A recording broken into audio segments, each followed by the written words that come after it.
Welcome into another episode of the Football Guys live stream hosted on Drafters Fantasy. Today I'm joined with Justin Herzig. Justin, we've done a handful of best ball drafts over the years, and one of the sharpest guys I know out there. It was pretty cool to see you in Rolling Stone this offseason. I don't know how many people have had a Rolling Stone article. Congratulations on ascending to rock star status in the fantasy football industry.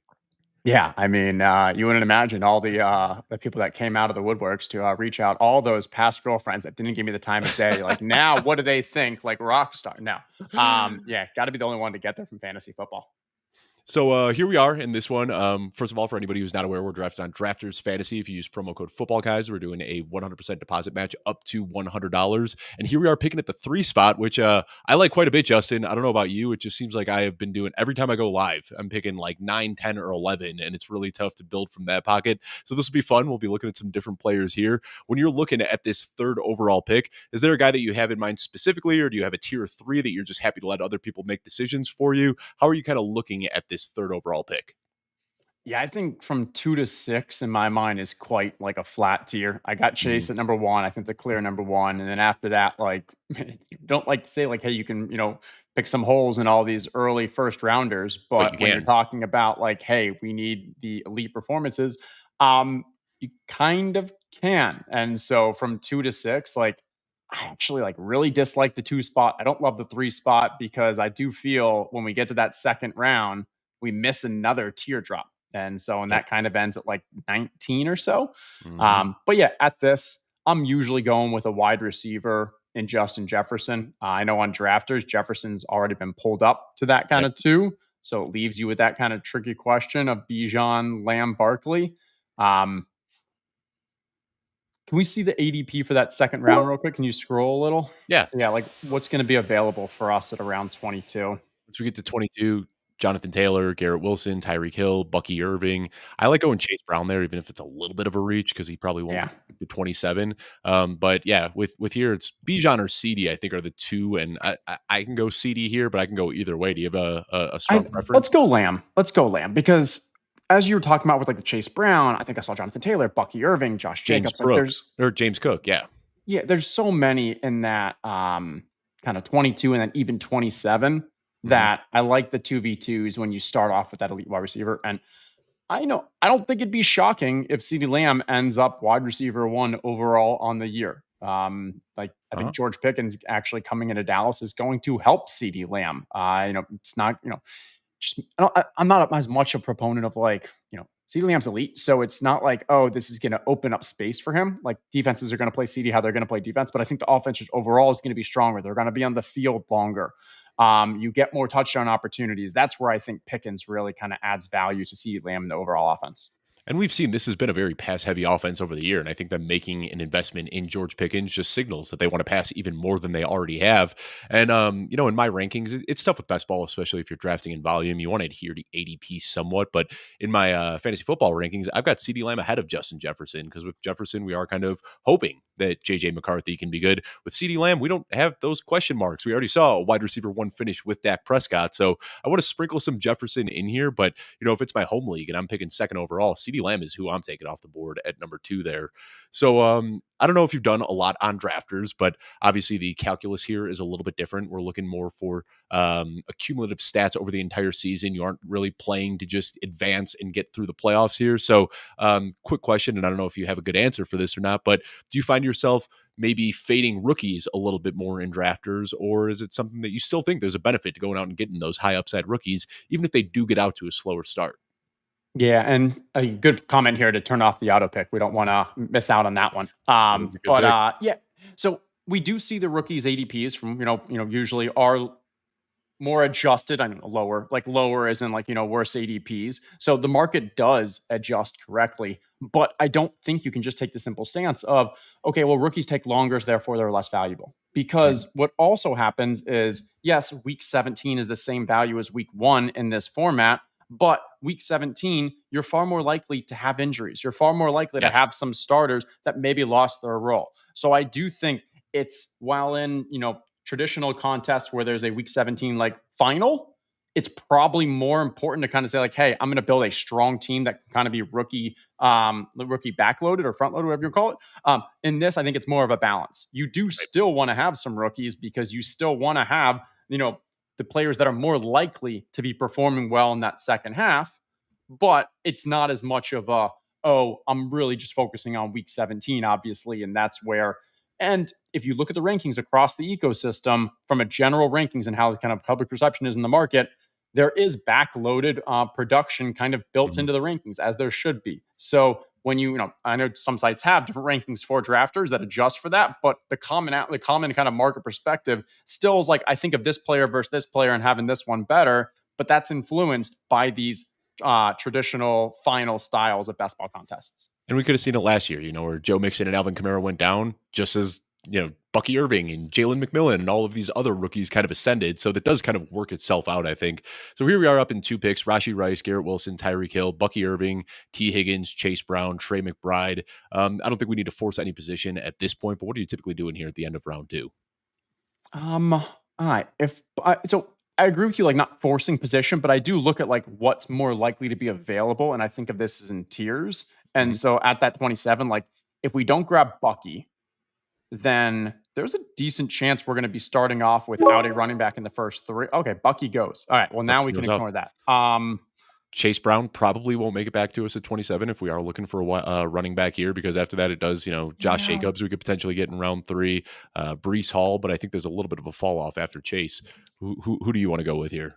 If we go wide receiver, I'd go Rasheed Rice, and that'd be my lean. But I'm also okay with Chase for that aspect. But I think I would have gone, yeah, I go with Rasheed Rice. Hope Yeah, Chase falls. If he doesn't, we could still maybe then grab a Trey McBride, or worst case, like drafters isn't a worse place to because PPR format to go 3 wide receivers to start. exactly. Yeah, and we could talk about Rashi Rice a little bit after we make this next pick, but a polarizing player, and I definitely want to get your stance on him. It seems like some people are saying he's way overvalued at this point. I mean, I could make a case for Rashi Rice going at the top of round two if that's where his ADP was. So I think he's an easy pick at the end here. Chase Brown, I think we'll throw him in the queue because this is probably the one that we're hoping for, right? Like we want Chase Brown to hit here is probably where you're leaning. Yeah, I agree. And like Jeff's comment there with regards to like keeping that balance, I do think there is value in a balance aspect. But again, we were kind of thinking of this more as, and you probably should do this when you're at the top or the back of drafts, like not just round 1 and 2, but rounds 1, 2, and 3 together, because 2 and 3 are so close that like that tier. And so we're kind of thinking larger picture of, hey, we can still probably get that Chase Brown, but if we would have gone Chase Brown before, we're then There he looking at goes. a tier. I think Josh Jacobs, like, I'm not sure why Josh Jacobs from AEP is so much lower here compared to other sites. Yeah. Honestly, I would have, like, I'm normally taking Josh Jacobs ahead of Chase Brown, so I didn't even think that he'd be there. And that's how What it is is your on thoughts Underdog, right? on, On yeah, oh yeah, Underdog, I Josh believe Chase Jacobs is Brown. probably like 25, Chase Brown's like 28. Yeah. And I don't know why people, I mean, I just did, again, all these different platforms, but I was on DraftKings last night and I got Josh Jacobs at the 402, where he fell all the way into round four. I don't know what it is. I don't know if there's still this misconception that he's not a pass catcher, or I've heard this kind of narrative that they were forced to run the ball because Jordan Love was hurt last year. Well, when they were running the ball, they were winning games. And I think that he kind of became the engine of that offense. So I like that pick. I was looking Chase Brown, Josh Jacobs. I've got them side by side in the same tier. So I'm happy with either of them. Back to Rashi Rice, though. We were obviously okay taking him at pick 22. Are you worried at all that maybe Xavier Worthy could bleed into his production a little bit, or do you think he goes back into that same role that we saw at the second half of his rookie season and the start of last year? Yeah, sure. I'm worried. I'm also worried about that brace that was on Tyreek Hill's hand. I'm also worried that T. Higgins isn't going to get the same level of volume in a passing offense that they had to throw so much because their defense was so bad. I'm worried that Marvin Harrison isn't actually going to be an elite wide receiver. Like at this point of the draft, you have these concerns. That is completely normal. So, yes, but I also still see there's line of sight to what we saw from Rasheed Rice in those first 2 years when he was healthy and on the field. I had a ticket last year on him to win offensive player of the year that I think was 150 to 1 or something ridiculous. And I think like that was a legitimate ticket from how he started that year. Like he was Mhm. very much in the scope to end up as the kind of, obviously Jamar Chase won Triple Crown, had a huge year, but Rasheed Rice I think probably would have been in that like top 3 consideration based off his path on what we were seeing. Do I expect that this year? No, because I think Xavier Worthy did earn a little more than what we saw, especially in the beginning of the year for Xavier Worthy. But I do think kind of those design plays, the more Yeah. screen game, the more kind of lower eight, like the free points, the Wandale Robinson on a much better offense, like Yeah. he's going to get those, but then obviously he has a much wider skill set too. And I think what we saw last year is like Xavier Worthy was kind of put into that role out of necessity. Like they tried putting Juju Smith Schuster in that role before they put Xavier Worthy in that role. So I think now with Rashi Rice healthy, the what he brings with the strong hands and the after the catch abilities, I think that he is just, much better cut for that role than any other wide receiver on that team. So looking at this question right here, if I'm hearing correctly, 3 picks, you want one of each. You can go wide receiver, then a running back, running back, running back, wide receiver. I don't know if there's any real right way to do it. I mean, I've started off 3 running backs, I've started off 3 wide receivers, I've done a mix of both. I'll sprinkle some tight ends in there. I don't know if there's necessarily a right way to do it, but let's address that question after this pick here. We talked about James Cook. I think he's a great value here. Omarion Hampton, Jameson Williams, Devonta Smith, Cortland Sutton, George Pickens, Alvin Kamara. Still, this is a spot on the board that I like quite a bit.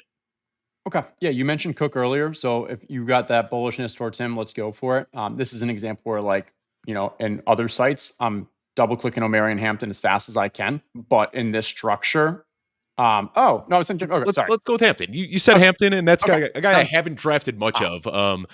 Especially now though, I think with Najee Harris missing practice, opening up a bigger opportunity, we could see that ADP start to climb. So I think it's just good process to try to draft him here before he ends up going into the early fourth or late third round. perfect. I like that. And yeah, so the thought process with O'Marion Hampton, like I do think he probably is overpriced if Najee Harris is fully healthy, because in a season long format, like Najee Harris is going to kind of hurt you during that early part of the season. Now that we have this kind of eye situation, Najee Harris also, like, yes, he's a veteran, but he's new to the team. So if he is Right. missing training camp, if he is Mhm. missing those valuable kind of reps, that's the biggest reason we didn't love O'Marion Hampton, because of the slow start. But if there's a chance that he doesn't get off to a slow start, like, that's huge for him. And you got to remember, like, first round draft capital for running backs, that's a lot. Yeah. So back on the board here, I don't know if there's anybody that jumps out to you specifically. There's a few picks I'd be with, so you make this one, and then we can talk through it afterwards. Okay, I'm starting to think through like stacks, and I want to make sure we're leaving ourselves some QB optionality. So Jameson Williams, Cortland Sutton, George Pickens. I'm fine with any of them. Let's go George Pickens, and let's go this Dallas double stack. Love that. So when you do this, we invested third overall pick in CeeDee Lamb, a fifth round pick in George Pickens. Are you aggressively trying to get Dak here? I know you don't want to force stacks too much, but I think when you're spending 2 of your first 5 picks on wide receiver, if we miss out on Dak, I mean, it really just kind of blows up our whole team construction here, right? For sure, especially on this site. On Mhm. other sites where you only have to win 1 week 17, and like you can have those wide receivers do well, but like when you're doing across an entire season, like yeah, if our wide receivers are having huge season, we want Dak. What I'd be doing right now is like looking at Dak's ADP. What Yep, is it? that's where I'm at. One So his ADP is 108. We'll probably take him here with ninety this nine. 99 pick. Yeah, I Yep. don't think we have to think 99. with I feel comfortable 94. that we'll get him. There's no point in letting him last the 118. Exactly. He is Sure, a look a little guy. bit prettier on a screenshot if you get him under ADP, but Yeah. sometimes you just got to make it happen. And like he is a guy that maybe falls because there's no other pass catchers being drafted before you would take him. Because Jake Ferguson's the other. And to be honest, there's not even running backs that you would do before then. But it's just not worth the risk in my mind. The difference, like if you do a 2v2 of who you'd be missing out on at pick 99 versus 118, it's not going to be as much of a difference as the cost of if you miss out on Dak. So I do like I like Pickens there. Kamara's another guy I would have gone for. I feel like there's a little bit of a tier fall off after Kamara. You see DeAndre Swift and Travion Henderson. It seems like this is the part where the running backs dry up quickly. So in previous years, I've gone really aggressively after the wide receivers early. This year, I do find myself trying to walk away with 2 or 3 running backs in this kind of round 3 to round 6 range. Are there any guys specifically? Because like I said, I mean, my tier fall off has pretty much already happened. Chuba Hubbard, James Conner, Joe Mixon, not guys I'm reaching aggressively for. Is there a position that you want to attack with this 70th pick, or is it still kind of a value play for you? Yeah. I think that if you wanted to start every draft with the first 8 rounds of just doing 3 running backs and 5 wide receivers, Yep. and then went with your next 5 picks, 3 QBs and 2 tight ends, That's what I've been doing a lot of. Yeah. you could like it's kind of like a cheat code for this year. Mhm. It's not to say it's the only way to win. It's not to say you should do it every time, but like if you're not sure and you want to fall back on that, it kind of works because those are the pocket of the drafts where I think like QBs and tight ends are strongest are not right now. So for me Mhm. right now, I'm thinking through like, okay, I'd probably be going with one of these wide receivers. Um, Yeah, I think Jerry Judy's just a great value in general. I think I kind of in one of my recent newsletters, I wrote about the unstackables, which I think people like Jerry Judy, I think people Yeah, like Chris Olave, they're dropping because nobody wants to say, "Oh, I want to take this player." Obviously, there's already the aspect of like the QB questionality and like the offense question, but like that's built into the projection. But then in a best ball sense, they drop because I'm like, well, I don't want to take that player because who am I going to stack him with? Because right. no one's really wanting to go find out the QB. So they fall. And in a situation where like, well, we know we're going to be grabbing Dak and we'll get him. So we have our major stack and we can figure out the others. I think players like Jerry Judy, if you're not concerned about, oh, what am I stacking for this content, like for this team, then I think those New Orleans, those Cleveland guys are pretty strong values. Now, Mahomes is still on the board, and I know I'm typically not advocating for drafting, but we did go with Rashi Rice early. Would you think about taking Mahomes with the 75 pick, or is that just too early for a quarterback this year, you think? I think there's other players that I just like David Montgomery. I think is a great pick here. Um, Is Stephon Diggs one that tickles your fancy at all, or Josh I don't think Downs? I don't think Diggs in this format's being discounted enough for his injury. I Good think point. his ADP is actually above what it is on other sites. Which is And weird because here you're looking for the cumulative scoring, and you might miss out on the first 4 weeks. right, man, maybe it's just people not really having that much familiarity with this Stephon Diggs, the injury situation. Like maybe he looked good in the routes, but yeah, I think he'll be ready for week 1, but it's not a guarantee. So we got a question here, and if you don't feel comfortable answering this, or if you don't have an answer, totally fine. But what do you think happens with this Judkins situation? Yeah, I mean, hey, we are here as fantasy football analysts. We're going to say, and we're drafting. So I Mhm. would say, from an actionable standpoint, right now, I am willing to take Quinshon Judkins. Actually, let me first, not specific to drafters, then I'll do that. In general, around the New York Giants running backs right now, which is like the low hundreds. That's where I think kind of the risk reward profile is. For drafters, I'm probably waiting even longer because if he ends up with a 6 game suspension, Yeah. I mean, if you're on a site that has like the finals contests, you can eat that. And now when you do eat it and you make the finals or you make the playoffs, he's actually that much more valuable because you have a lower owned player that's performing. In this, that doesn't matter. If you have a player who's going to miss the first 6 weeks, like that really, really hurts your team. And I'm not saying Mhm. he's going to miss the first 6 weeks, but I think that is definitely in the realm of possibility. The one major note here that I will mention is when we look at the Jordan Addison, we look at the Rashee Rice and their situation. And I've had some people who are like, the league's so slow to respond to these things. Like the case isn't going to happen. Like maybe he gets suspended next year. This is different. The league has Mhm. treated domestic violence aspects very different than they will things like DUIs or racing or whatever it was, the cars. And we saw last year with the Browns' second rounder, he went on the commissioner's exempt list before the case was resolved. So he was already going to be off the field. Then ended up with, I think, it was either a 5 or 6 game suspension after he pled. Don't remember exactly what he pled, but so there is, examples in the past of where domestic violence, they will not wait. They'll do their own kind of investigation, not just wait for it kind of the court system to figure it out like they will other things. Especially when details come out, if there's a video or a police report, and pretty gruesome details, that's going to force the NFL's hand to do something about this. So, yeah, it's a tough one to talk about. We don't know exactly what's going to happen, but I'm with you. At cost right now, I'm not willing to take him. He needs to fall 2, 3 rounds below ADP Yeah. before I'm even thinking about it at that point. So we're gonna put the wrong quarterback in here. Okay. We're gonna throw Dak Prescott because we'll be taking him with our second pick here. But before we take Dak Prescott, or do we just risk taking him? Do we just take him at No, 99 no, or no, no. 94 and not even risk it? Nah, I wouldn't do that. That's too much. That's plus round with no competition for taking him. Plus the person in one is already taken a QB. Real quick, we have what do we have? 4 wide receivers, 3 running backs. Yes, we are at 4 wide receivers, three. Yeah, 4 wide Okay. receivers and 3 running backs. Yeah. So Mooney is one that jumps out to me here, but I also like Yep. Pittman. Is Mooney the one that you wanted to go with? I'd go Mooney, and if I was between Mooney and Pittman, here I'm thinking about that Michael Penix stack partner later on. Yeah. And so like when you do Pittman, yeah, you can try to figure out the Daniel Jones, Anthony Richardson. If anything, I'd go Daniel Jones because he's going The, to correlate higher from a thriving standpoint with Michael Pittman.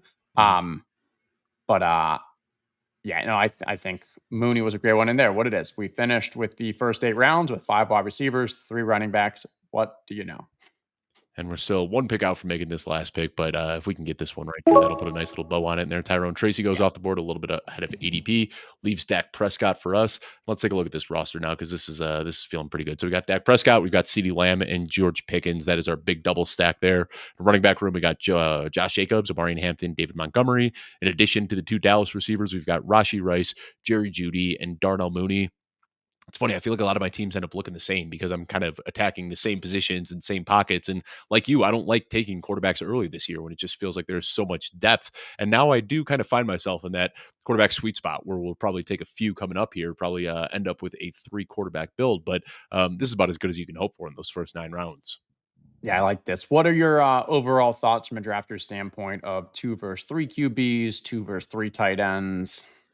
So I've been going a lot of three quarterback builds, especially when I wait until round 9 or later to take that first quarterback. I just feel like it gives you a higher weekly floor. You don't have to worry about both. When you got three quarterbacks, you've just got a higher likelihood of a guy having a spike week there. So if I end up, taking a falling Allen or Lamar or a Daniels, I'll typically only add one other quarterback. But here with Dak Prescott being our first quarterback, I'll almost assuredly go with three quarterback build here. So would you say like 3-6-8-3, or what is kind of your overall structures? That's how I've done a lot of them. Sometimes 3-7-7-3 as well, especially if I start off, really heavy with wide receivers. But I don't really nitpick too much. There's players that I like late in the draft. But yeah, I'll typically, I've been doing a lot where I'll end up with three quarterbacks and three tight ends. I don't know what your thoughts are on that because I know it seemed like 2 years ago everyone was saying that was really low EV, but now with this kind of flattening at the quarterback and tight end position, it does feel like it's kind of back on the menu, something that we can do. Yeah, if you're I think there is data that suggests that in a season long format, when you are trying to go for the elite outcomes, Mhm. so if you're just trying to win your league, 3 QB probably does make the most sense just because it gives you a better kind of, I don't know, decreases your volatility aspects. But understanding when you're trying to like literally finish number one or top whatever elite percent, you do kind of need to hit on those late round high up, not high upside, like the late round breakout running back wide receiver. So getting Right. those extra dart throws is important. So I would say I'm more willing on here if I take like a higher end elite QB to only go with two of them, where maybe on DraftKings I might still grab a third. Mhm. Um, and then, but I still think I'll pause there because we'll look at Dak what we Prescott, have available. Prescott is kinda like that fringe, like, he's not quite an elite QB, but you would feel Yeah. okay with him in a 2 QB depending on who your other guy is. But here, with us, coming up here in just a few seconds, we're pretty flush at most positions right now. We can take a look at tight ends. Tucker Kraft is the top guy on the board, a guy that I've been okay with. Drafting quite a bit of, wide receivers, running backs, QBs. Was there anyone that jumped out to you specifically, Justin? I like Scatabo with what our team composition is right now. We've got like three early guys that are pretty strong. So grabbing someone that I like the high upside of Cam Scatabo fits well for this format. And if Scatabo hits, like he's going to hit hard just Right. because his skill set is pass catching and also short yardage. Like, that's where the points are. Yeah. Yeah. This is a guy who could handle 250 carries if the opportunity arises. I mean, he is a workhorse build, so I do like that. The upside is there for sure. We don't have a tight end yet, and I see Tucker Kraft sitting here. I don't know if you wanted to go with him or if any of these other guys are catching your mind. Justin Herbert goes off the board right before us. Who is it that you're looking at specifically here? Um, I'm thinking maybe Jared Goff. What is our so what do we have? We have Penix. We have who do we think like as other stacks? I know we have the Dave Montgomery. Yeah, the only other one would be that's pretty much it. Is Penix right now? Okay. I kind of would go Jared Goff, but I'm okay with Tucker Craft if you want it. Okay. Yeah, no, let's go Jared Goff. So we don't have Amon St. Brown or Jamison Williams, obviously. Sam Laporte has already been drafted as well. So when you take Jared Goff, I mean, he's not a quarterback that has a lot of mobility. What is it that you're looking to do with him? Are you trying to stack him with Yeah. somebody later, or are you just kind of taking him as that high floor, maybe low ceiling weekly guy that can pad the floor of the weekly quarterback position? So in this format, a stack from a 1 week sample size is not as important as it is when Right. you need to win a multi 100 person contest in week 17. In that contest, I don't want Jared Goff and Dave Montgomery because if anything, they might like inversely correlate in a 1 game sample. But Hmm. across the season, you could actually see a world where they both thrive, have very strong years, and can kind of give you that level of value that you don't need to have. Oh, well, in 1 week, he's going to throw for 3 touchdowns. Instead, he could just have a consistent spreading it out across the year. And when you look at his pass catchers, all those pass catchers are pretty early drafted. So it's not like, oh, they have a big season and they're going to blow away everyone else. Like if Amon Ra has like the wide receiver 3 season, okay, well, like he was kind of drafted pretty close to that. And so I think because we have the Montgomery, you also have some kind of correlation aspects of like, uh, yes, you're gonna. I don't know. Maybe I'm talking myself into because if anything, it'd be actually Montgomery gets hurt and Goff and Gibbs would correlate more together across the season. But I think just across an entire, hey, we're making a bet on that offense. And I was a little concerned that Penix doesn't even fall to us at 142. We maybe get boxed out at those next QBs. So this makes me feel a little better. Yeah, so let's see. Penix his 141. So I mean, we're lined up to get him right Yeah. at ADP. We can take a look here and see where Drake London went off the board because that's probably the person that we're going to be competing with. He went off the board at 13 overall, and that drafter just took Jordan Love. So you'd imagine, unless I don't think Kyle Pitts has been drafted yet. No.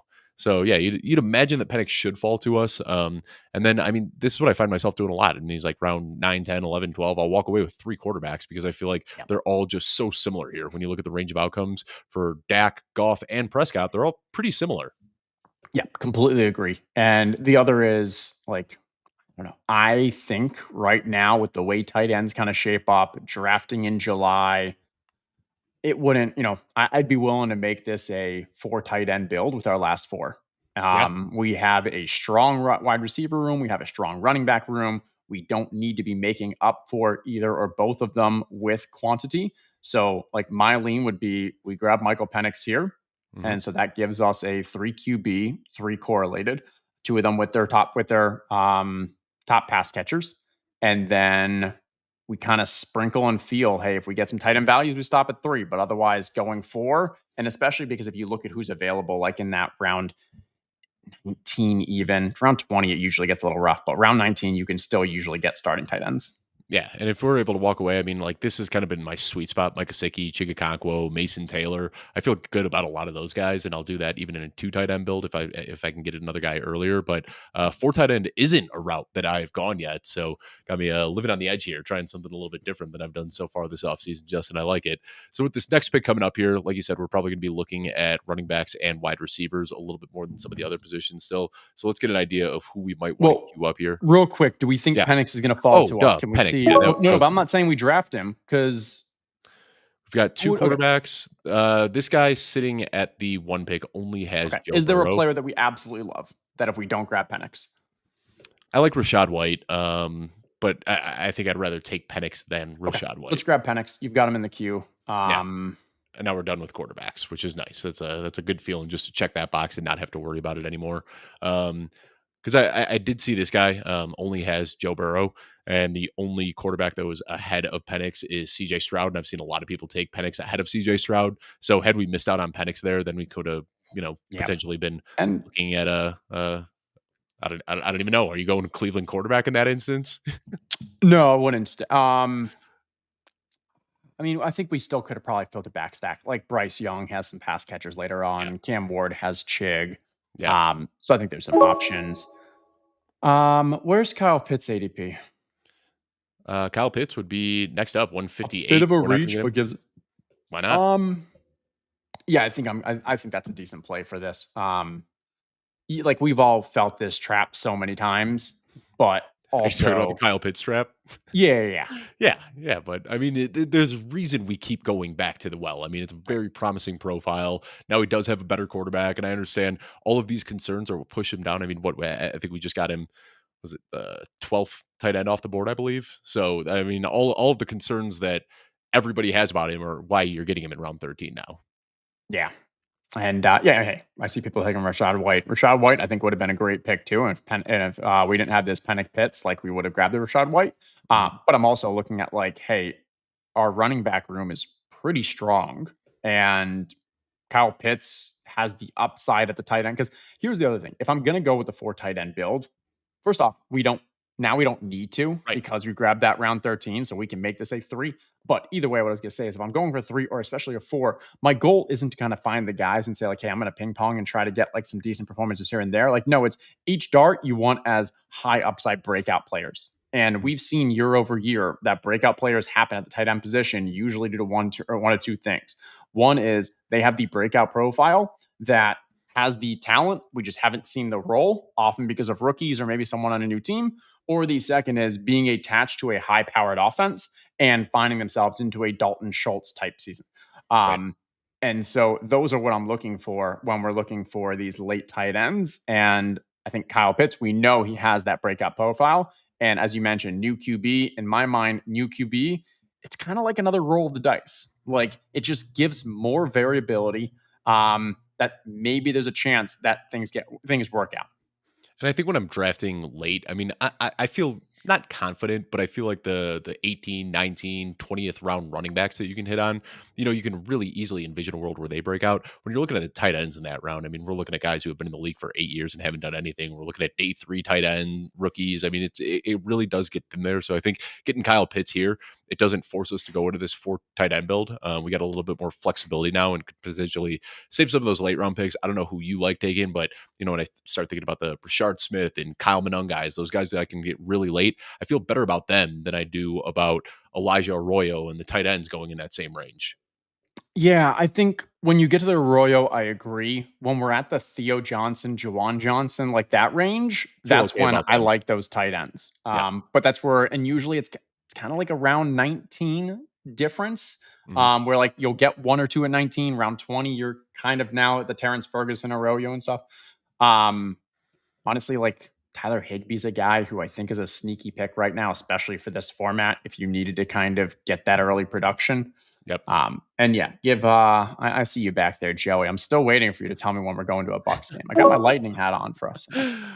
I All right, we are back on the clock right now. Austin Eckler, Tank Bigsby, Roshan Johnson, best available running backs. Wandale Robinson, Demario Douglas, Josh Palmer, Zach Ertz, Mike Gesicki, Chigakonkwo. Who's jumping out to you here? I love Eckler. I Same. think He's one that I've Eckler's really kind warmed up of to. yeah, near the back of this tier where it's I mean, he actually has standalone value, particularly on a PPR site. And then also, if someone was to happen to Brian Robinson, Eckler has pretty clear line of sight, not to a workhorse, but the value touches. Like he would highly likely become the goal line, like get the goal line work. We've seen Mhm. him have a ridiculous, what was it, 3 years ago? He was like Had the like a crazy RB2 amount of time. overall. Yeah. Yeah, right. And so like he still actually had some juice last year if you look at the underlying metrics. I'm not sure why he goes so late, and maybe it's because like people are thinking about like the third, fourth running back options there that they kind of mix in, and then you got like what Ja'Cory Ja'Cory Crossky, Krosky Merritt. yeah, Yeah. right, yeah, yeah. So love me some Ertz. I mean, love me some Eckler. Um, The next yeah, pick's coming up here. Demario Douglas is a guy I've liked a little bit, but not, okay. I've drafted him on so many teams that I'm okay passing up on him here. Tank Bigsby, Roshan Johnson, Will Shipley has been another just smash pick for me in this round. It really hard to pass on him with that potential contingent upside. Who's jumping out to you here? Yeah, Miles Ertz Sanders jumps is out to jumping out. me, Right, especially in this format. And it's like, hey, we want to, if we're going to, this gives us a better opportunity to make this a three tight end team. We've got right. that, early production with Ertz and, could just be a PPR, um, you know, kind of, kind of make it work with him. I don't think Debo is just going to take all that work. I get the argument for it, but yeah. Yeah, Gesicki's been another guy. I don't know. Do you have a take on Gesicki or not? Because he's a guy that I've just been taking nonstop in round 15. When I look at what he did over the second half of the season, just kind of becoming their full time slot player. Of course, the defense could get a little bit better. They might not be throwing the ball as much as they did last year, but he's a guy that I've been drafting pretty aggressively there. Is that a guy that you're starting to draft, or what are your thoughts Yeah, on Gesicki? I think if you have like 6 beers, squint your eyes, he's kinda like a George Kittle. Yeah, And yeah, where I say that is like, he actually like has some yards after catch ability. He plays more like the wide receiver, but also he has crazy contingency upside. And that's what we've seen from yep, George Kittle over the years is you're missing Ayuk, you're missing Debo, you're missing one of these players. And okay, let's run the offense heavily through George Kittle. Now, Mike Gesicki, as I said, you need a few beers, not few, 6 and squinting. But Gesicki has that kind of contingency upside. So between Ertz and Gesicki, I would actually often prefer Gesicki in like the week 17 kind of structure Yeah. contest where I'm looking Mhm. for that single upside. But I think for this, Ertz makes more sense, especially, yeah. And now, yeah, I mean, we're at the point now where with these next 4 picks that we have in round 16, 17, 18, well, 5 picks that we have, we can go any position here. Like you said, we're still, if we wanted to do a 4 tight end build, we can do that. We'd be okay drafting one more. We can add some running backs. We're a little thin on wide receiver right now, quantity wise, but we got some really good guys early that we want to add some depth there, of course. But I think we're feeling good about all these rooms so far. I know it's kind of tough to see sharing the Yeah, no, screen. Are you able to see the whole roster yeah, I think there? we're good. I'd say yeah, double tapping wide receiver makes a lot of sense here because there's a major teardrop usually once you get into the 200s. Like you Mhm. start going from players who are actually in 3 wide receiver sets to hopefully they have a role. Keenan Allen, So who hopefully finds a team. exactly. So like I'd say yeah, let's try to get some wide receivers here. I did like some of the running backs you mentioned earlier, though a lot of those are gone. But also like Shipley is still on the board. that's the one that yeah, Shipley that's would the be a one top that I think IQ is if he gonna be a falls to us. priority. Yeah, which, Yeah. is kinda crazy to see. I mean, if he does make it to us, that's almost 20 spots below ADP, which, especially the drum beat he's been getting in Philadelphia doesn't make a whole lot of sense. So, Derry Will Shipley Yeah. falls to us. So, I think Easy we are click there. yeah, so we are done on running backs would be my guess, right? We've got 6 Yes. running backs right here and a very strong 6 running backs. So, with 4 picks left, probably going 3 wide receivers and a tight end here would be my guess, right? 3683. Yep, just like we talked about at the top of the show. So the tight ends, we've got Darren Waller, Juwan Johnson. We can get a little bit. We there was a little bit of a tight end run in those last 2 rounds, but I think I we think we probably go need to wide go wide receiver. receiver here. How do you feel about Keenan Allen? Because he's another guy that I've just been drafting, just kind of knowing that he's this cheap right now and knowing that he can sign. Well, Keenan Allen goes off the board, so we can end that discussion. But who are some of the other wide receivers here? Because it does get thin at this point. It does. Can we scroll a little more just to see if there's anyone sneaky down there? Tyler Lockett. I mean, Deontay Johnson does work with us, having taken Jerry Yeah, Judy already if we wanted to do that. I'd probably go with the Jalen Noel situation. Um, I think just the allure of the unknown. I mean, I think that Jalen Noel most likely is probably going to cede those slot snaps to Christian Kirk this year. But if any of those 3 wide receivers get injured, he's the one that steps in and becomes that yeah, guy that's playing out in 3 wide receiver sets. So, kind of disappointed in where he was drafted in round 3. I thought this guy was going to be like a fringe round 1 guy when I watched him. I just fell in love with him watching what he did at Iowa State. But a good opportunity where there isn't a whole ton of target competition ahead of him. yeah, I agree. And I think for our team, you look at like, hey, we invested heavily in the early rounds for those wide receivers. So we don't need him to have that kind of early season production. This is what we Yep. talked about with, hey, matching that kind of wide receiver. We're probably going to suffer an injury or two. Or maybe, one or two of our guys, it just doesn't work out. That's likely the case, but we Mhm. can have maybe some late production from the Jalen Knoll, um, given an injury there. What about Dante Thornton? We got the report like 2 months ago. I know you do the newsletter where you sum up the news, and I'm sure that you were talking about Jack Besh ceding first team snaps to Dante Thornton. Is that something you're buying into at all, or do you think that that's going to change once training camp opens up? I do believe it, but that Mhm. doesn't mean that it becomes the most valuable role. Like when we think about like comparing Dante Thornton to Jack Batch, it's not that hey Thornton is they think is the better player. It's not that they think like hey he's going to be a core move into the number 2 pass catcher or anything like Right. that. Like this is still very clearly Jacoby Myers and Brock Bowers from a pass catching standpoint. It's also going to be a very run heavy offense with Ashton Genty. What does Dante Thornton do? He opens up the field. Mhm. He runs very fast. And so like that's why he was drafted him. Yes, it makes more sense that he is running in the ones with the other players because Jack Betch is a little redundant. Now, if Jacoby Kobe Myers were to go Myers. down, Right. if Brock Bowers were to go down, I think like they change their formation and now you see more, 11 personnel. And in that situation with 3 wide receiver sets, like, yeah, Jack Betch probably does actually come in to play more. Um, I'm still grafting, but this I'd say he's not as valuable on a PPR site. So here we are up next. Eric Eliminor, Dontavian Wicks, Malik Washington, Tyler Lockett, Deontay Johnson, Ray McLeod. I mean, we've already invested pretty heavily in the Falcons, but Yeah, Ray McLeod let's is look at not the a bad. tight ends real quick because I Yeah. think that these are all fairly flat. Juwan This is where Johnson there's and Theo Johnson. You mentioned both of them earlier. I like both of these picks here. I'd go Theo. I think the higher is upside. People don't remember, but he's a 9.99 Yep. RAS, guy. He's a huge athlete. He actually was actually coming into his own last year before the injury. The question is, like he's one of the players where we know he has kind of the breakaway talent. The question is he going to, cede snaps to Daniel Bellinger and just only run, make kind of a split route tree? Or is he going to actually work his way sophomore year healthy, take that rise? And that's a player that I kind of rather that I want to bet on. Did you see the picture going around recently of him standing next to Greg Dulcich, and he makes Greg Dulcich look like a toddler? Like Greg Dulcich, who was a huge guy in his Yeah. own right, looks tiny next to Theo Johnson. So yeah, just a guy that we'll bet on here. So here we are. I like the Ray Ray. Yeah, Ray makes sense, and we're invested heavily. So let's hope that Penix can be the guy to elevate this Yeah. Falcons offense. I And think that makes a lot of sense there.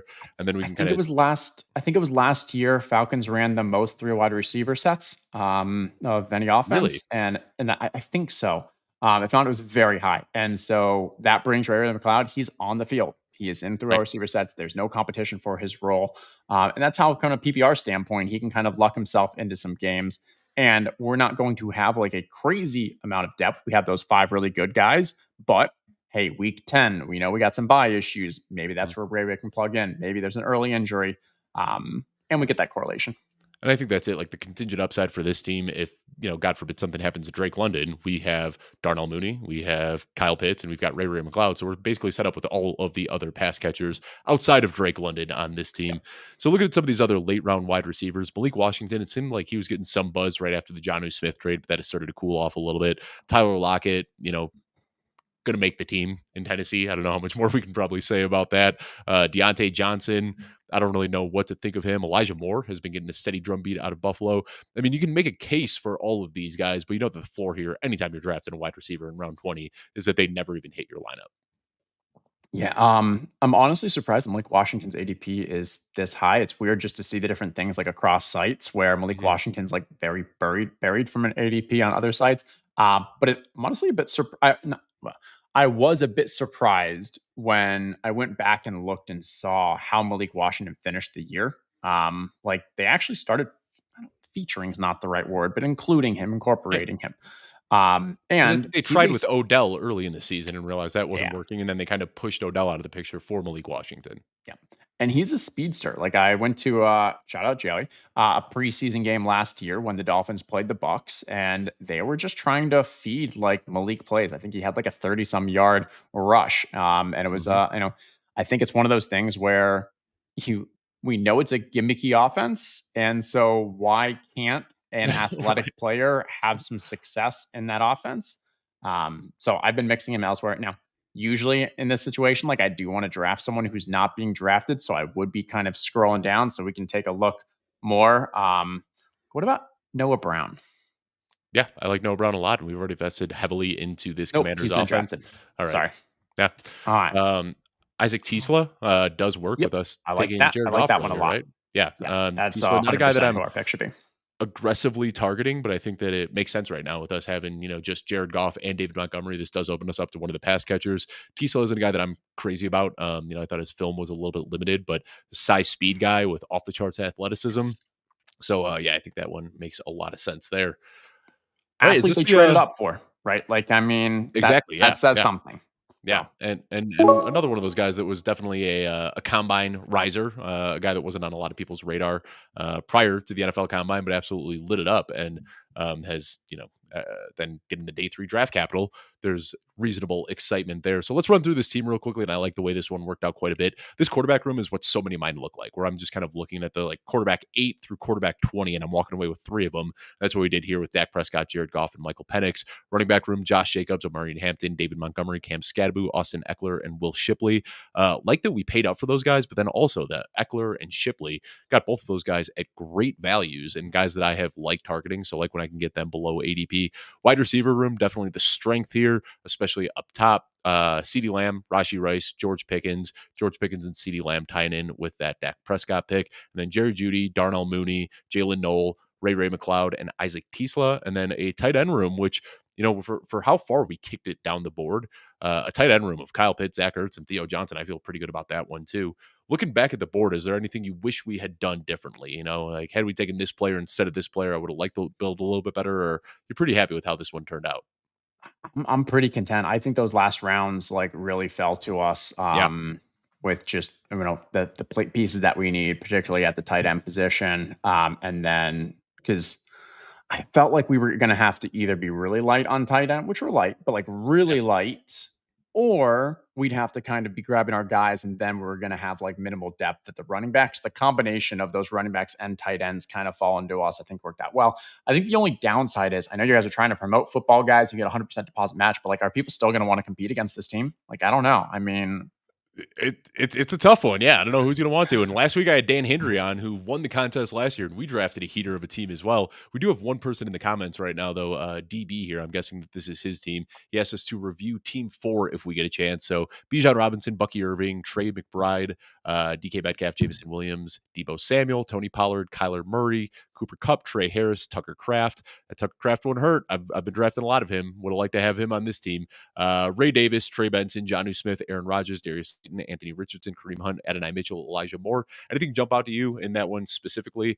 Can't see. I mean, I do like the Kyler McBride stack. That's always a good one to get, that you can potentially be getting a top 5 quarterback and the number 1 tight end for a good price. So I like that.